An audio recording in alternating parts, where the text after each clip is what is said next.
well, thank you. We're running away. Great.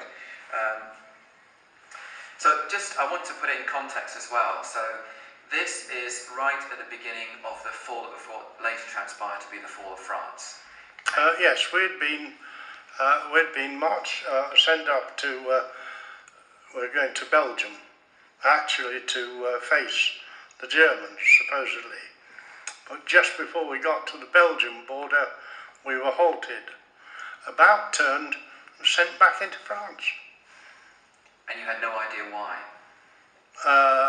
No, only, everyone said, oh, they're too much for us. It's just the army thing, not really keeping you informed, and you want. No, there's no information. You get clapped in irons if you asked a question relating to what was happening. Oh yeah, there was just certain officers. That you could talk to, that you could ask, or there were certain officers that you just had Yes, to yes, right. Usually down to the lieutenants. Of course, they were with us all the time. How long had you been in the army when you were in that situation? By the time you got sent to France, how long had you been? We were 5 weeks in France, and we were there more or less as a pioneer corps. We were digging a new railway line that was going to finish up in Paris. So events. But of course the Germans broke through. You must know that by now that there was problems between the French and the Belgians. The French wanted to carry the Maginot line right through, and the Belgians wouldn't agree to it, of course. That was a boon for Jerry, the Germans. And of course they were using the blitzkrieg technique, so they went faster than... Oh gosh. How long had you been in the army before you were sent to France? 10, 12 weeks. So you'd literally done your basic training and then you were sent out? Yeah.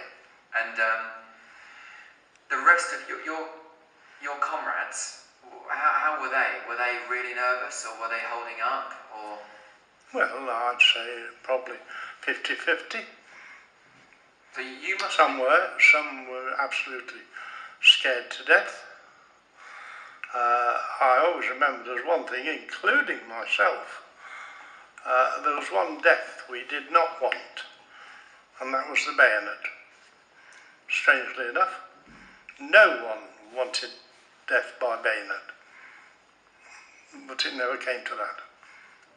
So, you did have a close brush with death, though, in that first early part of the conflict, where the artillery round came down. Oh yes, the lump of shrapnel.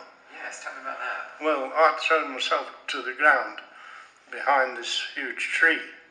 You were under attack at the time? Yes, and it was the French artillery. Well, they were a long way out of position, and quite honestly, I didn't feel the thud or anything, and everything went quiet, and we started to get up and have a look around, and I couldn't get up, and there was this blade of shrapnel from a shell had plunged into the tree about 2 inches above my back. If it had been 3 inches lower, I shouldn't have had a back. Sincerely, yeah.